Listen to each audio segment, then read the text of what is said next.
سے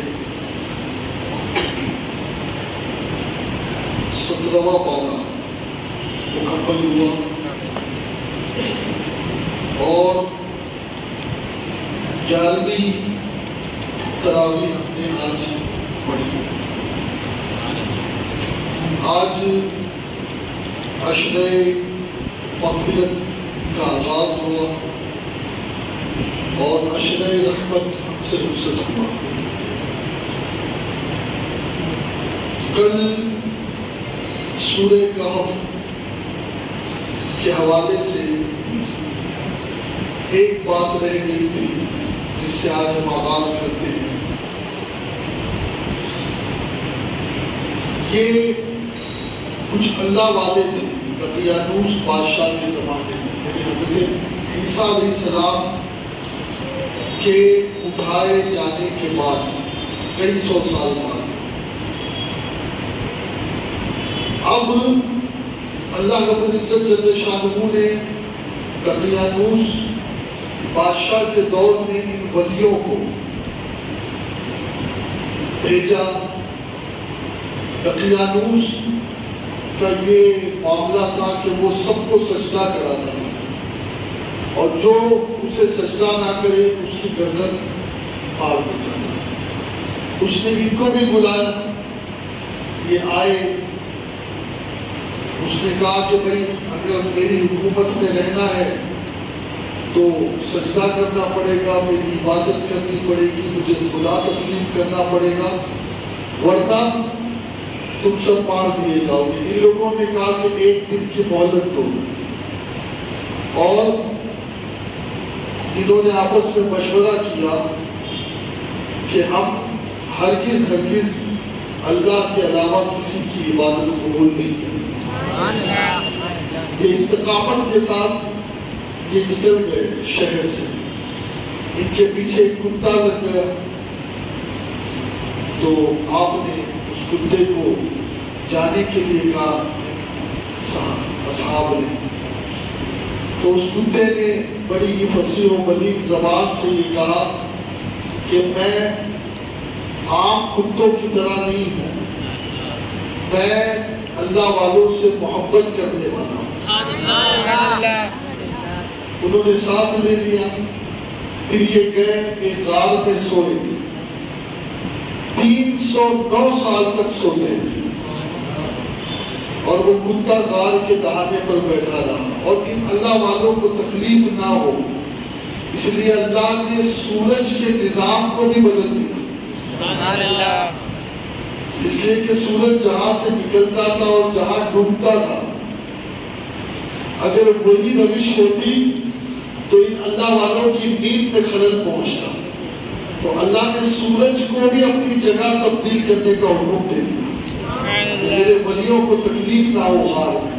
خیر آنکھ کھلی تو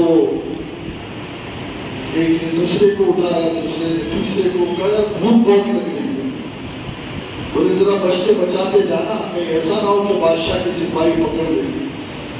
اب وہ گئے ایک بازار میں روٹی کی دکان پر پہنچے۔ اب روٹی کی دکان پر پہنچے تو کہا بھائی پیسے دو۔ اب پیسے نکالے تو 300 سال پرانے سکے، یعنی اب تو وہ بادشاہ بھی بدل چکا تھا، حکومت بھی بدل چکی تھی، تو وہ بازار میں چھپکلی ہوئی، یہاں تک کہ انہیں پکڑ لیا گیا، پھر بادشاہ کے پاس لے جایا گیا۔ بادشاہ سے انہوں نے کہا بھائی ہم تو سوئے تھے اس طریقے سے، کہا تمہیں پتا ہے تم 300 سال سوئے تھے۔ پھر ان لوگوں کو بادشاہ پورے گاؤں کو لے کر کے، پورے شہر کو لے کے اس غار پر آیا۔ اب ان لوگوں نے کہا کہ لگتا ہے کہ ہمیں گرفتار کرنے کے لیے آ رہے ہیں۔ پھر انہوں نے اللہ سے دعا مانگی، اللہ پھر سے ہمیں موت دے دی، پھر سے ہمیں سلا دے۔ پھر یہ سو گئے، لیکن ایک بات جو تھی اس کے پیچھے وہ یہ کہ اس وقت لوگوں کا عقیدہ بگڑ چکا تھا۔ وہ یہ کہنے لگے تھے کہ اب مرنے کے بعد کوئی کیسے زندہ ہوگا، تو ان لوگوں کی زندگی میں 300 سال بعد جو نیند سے اٹھے، انہوں نے بتا دیا اللہ ہر چیز پر قادر ہے۔ تو یہ واقعہ ان لوگوں کے ساتھ ہوا، اور یہ جو کتا ان سے محبت کرتا ہے نا، یہ کتا بھی جنت میں جائے گا۔ اور دوستو یاد رکھیں کہ رسول اللہ صلی اللہ علیہ وسلم سے زیادہ اللہ کے نزدیک کوئی معزز نہیں ہے، اور حضور کی امت کے ولیوں سے بڑھ کر کسی امت کا ولی نہیں ہے۔ یہ حضرت عیسیٰ کی امت کے ہیں، تو ان سے اگر کتا محبت کرے تو وہ جنتی ہو جائے۔ اگر ہم غوث اعظم سے محبت کریں، غریب نواز سے محبت کریں، تو ہم کیوں نہیں جنتی ہوں گے؟ پھر سورہ طٰہٰ میں ہم نے یہ سنا ایک دعا، یہ دعا بڑی اہم ہے، اور میں طلبہ سے بھی کہتا ہوں کہ ہمیشہ اس دعا کو پڑھا کریں، اور جو بیان وغیرہ کرے مبلغین تو درس اور بیان سے پہلے اس دعا کو پڑھ کر کھڑا ہوا کرے، اس کی بڑی فضیلت ہے۔ قال رب اشرح لی صدری ویسر لی امری واحلل عقدۃ من لسانی یفقہوا قولی۔ پھر آگے ہے وجعل لی وزیرا من اہلی ہارون اخی۔ اس دعا کے بارے میں یہ آتا ہے کہ حضرت موسیٰ علیہ السلام جو اللہ کے جلیل القدر پیغمبر، حضرت موسیٰ کا جتنا ذکر قرآن میں آیا ہے اتنا کسی نبی کا ذکر نہیں آیا، بار بار۔ اور جناب موسیٰ نے اپنی زندگی میں بڑی جد و جہد کی تبلیغ کے کام کو لوگوں تک پہنچانے میں، اللہ کے احکام کو۔ تو اللہ نے جب حکم دیا کہ سرکشی کر رہا ہے فرعون، اس کے پاس جاؤ، تو حضرت موسیٰ نے دعا مانگی، اے میرے رب میرے لیے میرا سینہ کھول دے، میرے لیے میرا کام آسان کر، اور میری زبان کی گرہ کھول دے کہ وہ میری باتیں سمجھیں، اور میرے لیے میرے گھر والوں میں سے ایک وزیر کر دے۔ وہ کون؟ بھائی ہارون۔ اور پھر اشدد بہ ازری، اور اس سے میری کمر مضبوط کر۔ اب یہ جو ذکر آیا ہے، بات یہ تھی کہ جب موسیٰ علیہ السلام چھوٹے تھے، آپ کو پتا ہے نا موسیٰ علیہ السلام کی پرورش بھی فرعون کے گھر میں ہوئی۔ فرعون نے موسیٰ علیہ السلام کو مارنے کے لیے ہزاروں بچوں کو قتل کیا، بچیوں پر ہی بچوں کو۔ لیکن اللہ کی شان دیکھیں کہ موسیٰ کی پرورش، خود حضرت موسیٰ علیہ السلام کی پرورش حضرت آسیہ نے فرمائی، فرعون کے گھر میں ہوئی۔ ایک مرتبہ فرعون کو شیطان نے کہہ دیا کہ یہ جو بچہ جسے تو پالنا ہے، ہوا یہ تھا کہ فرعون نے ایک مرتبہ گود میں لیا حضرت موسیٰ کو، تو حضرت موسیٰ نے اس کی داڑھی پکڑی اور زوردار تماچا مارا بچپن میں۔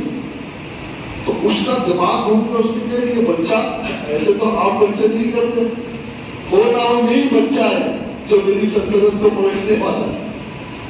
اب اس نے کیا کیا، امتحان کے طور پر ایک طرف پھول رکھا اور ایک طرف آگ رکھا، اور کہا کہ اگر یہ وہی بچہ ہوا جو مجھے پلٹنے والا ہے تو یہ پھول کی طرف آگ کرے گا، آگ کو ہاتھ نہیں لگائے گا، اور اگر یہ عام بچوں میں سے ہوا تو یہ آگ کو اٹھا لے گا اور کھا لے گا۔ اب ہوا یہ کہ جیسے موسیٰ علیہ السلام پھول کو پکڑنے والے تھے تو جناب جبریل نے ان کا ہاتھ وہاں سے ہٹایا اور موسیٰ علیہ السلام نے آگ پر ہاتھ ڈالا اور آگ کو کھا لیا۔ اب وہ جو کھانا تھا نا، تو فرعون ٹینشن فری ہو گیا کہ نہیں یار یہ تو آپ بچوں میں سے، لیکن زبان میں لکنت آ گئی، زبان میں لکنت آ گئی، تو وہی ذکر کیا کہ اے اللہ میری زبان کی گرہ کھول دے۔ اب دیکھیں یہ موسیٰ ہے جو اللہ سے دعا مانگے ہیں، اے اللہ میرے لیے میرا سینہ کھول، میرا کام آسان کر، میری زبان کی گرہ کھول، کسی کو میرا وزیر کر، میری کمر مضبوط کر، اور اس لیے تاکہ میں تیری پاکی بولوں۔ اور وہاں محبوب ہے، مدینے والے مصطفیٰ ہے، وہ مانگتے کچھ نہیں ہے، اللہ خود فرماتا ہے أَلَمْ نَشْرَحْ لَكَ صَدْرَكَ وَوَضَعْنَا عَنْكَ وِزْرَكَ الَّذِي أَنقَضَ ظَهْرَكَ وَرَفَعْنَا لَكَ ذِكْرَكَ۔ اے محبوب کہ ہم نے آپ کے لیے آپ کے سینے کو نہیں کھول دیا، اور وہ جو مضبوط بوجھ تھا جس نے آپ کی کمر توڑ رکھی تھی، اللہ نے وہ بوجھ آپ سے اتار دیا۔ اللہ یہ موسیٰ ہے، وہ میری نبی ہے۔ آج چاہ رہا ہوں تھوڑا سا موسیٰ علیہ السلام کی زندگی، کیا نبی تھے، اللہ نے کیا صورت عطا فرمائی تھی، کیا شان تھی حضرت موسیٰ کی۔ اللہ اکبر۔ میرے نبی علیہ السلام نے معراج کی رات 3 جگہ ملاقات کی حضرت موسیٰ سے۔ ایک تو وہ قبر میں نماز پڑھ رہے تھے، ایک تو جب پیچھے حضور کی انہوں نے نماز پڑھی، اور ایک چھٹے آسمان پر۔ حضرت موسیٰ علیہ السلام کے بارے میں آپ جانتے ہیں کہ ان کی ماں نے پیدا ہوتے ہی آپ کو ایک بکسے میں ڈال کر دریائے نیل پر کے سپرد کر دیا۔ وہ دریا جو اچھے اچھے جہاز کو، ٹائٹینک کو نگل جائے، اس دریا نے حضرت موسیٰ علیہ السلام کو سیدھے فرعون کے گھر پہنچایا، اور سب سے پہلے اس بکسے کو کھولا بی بی آسیہ نے، کہا کہ اس کا ذکر مت کرنا، اور وہیں پر پرورش مانگنے لگ گئی۔ اب شان دیکھیں نا، بات یہ کہ اب دودھ پلانے کی باری آئی، تو یہ نبی ہے نا، غیرت والے، ایسے بھی آپ بچے بھی کسی اور ماں کے جلدی منہ نہیں لگاتے دودھ کو، اب یہ تو نبی ہے۔